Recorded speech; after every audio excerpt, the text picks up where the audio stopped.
Mayong hapon katong tanan mga kamisteri and welcome back to my vlog for today. Ato ning isgutan karong gipanganlan og korupsyon. Daghan kayo problema sa social media may tungod na ning mga flood control, mga korupsyon ug uban pa.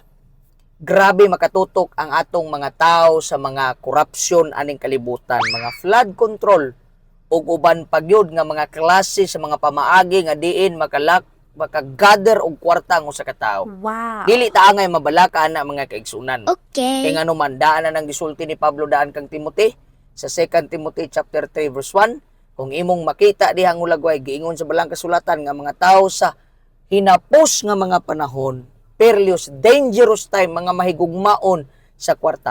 Pablo kaon say pinagkahadlokan nimo? Kung wala ka man sa korupsyon nga pisikal, basin baya nakas korupsyon sa spiritual. Atong gikurap ang panahon sa Ginoo nga dapat iyaha. Atong gikurap, naghimo tag flood control pero wa ta maghatag og sakto kaayo nga mga pagsimba og pagdaig sa Ginoo. Dili lang ta mag-focus og flood control. Dapat mag-focus po tag character control ug atong tanaw natong spiritual control. Check it out, my friend. Mayong hapon karatong tanan.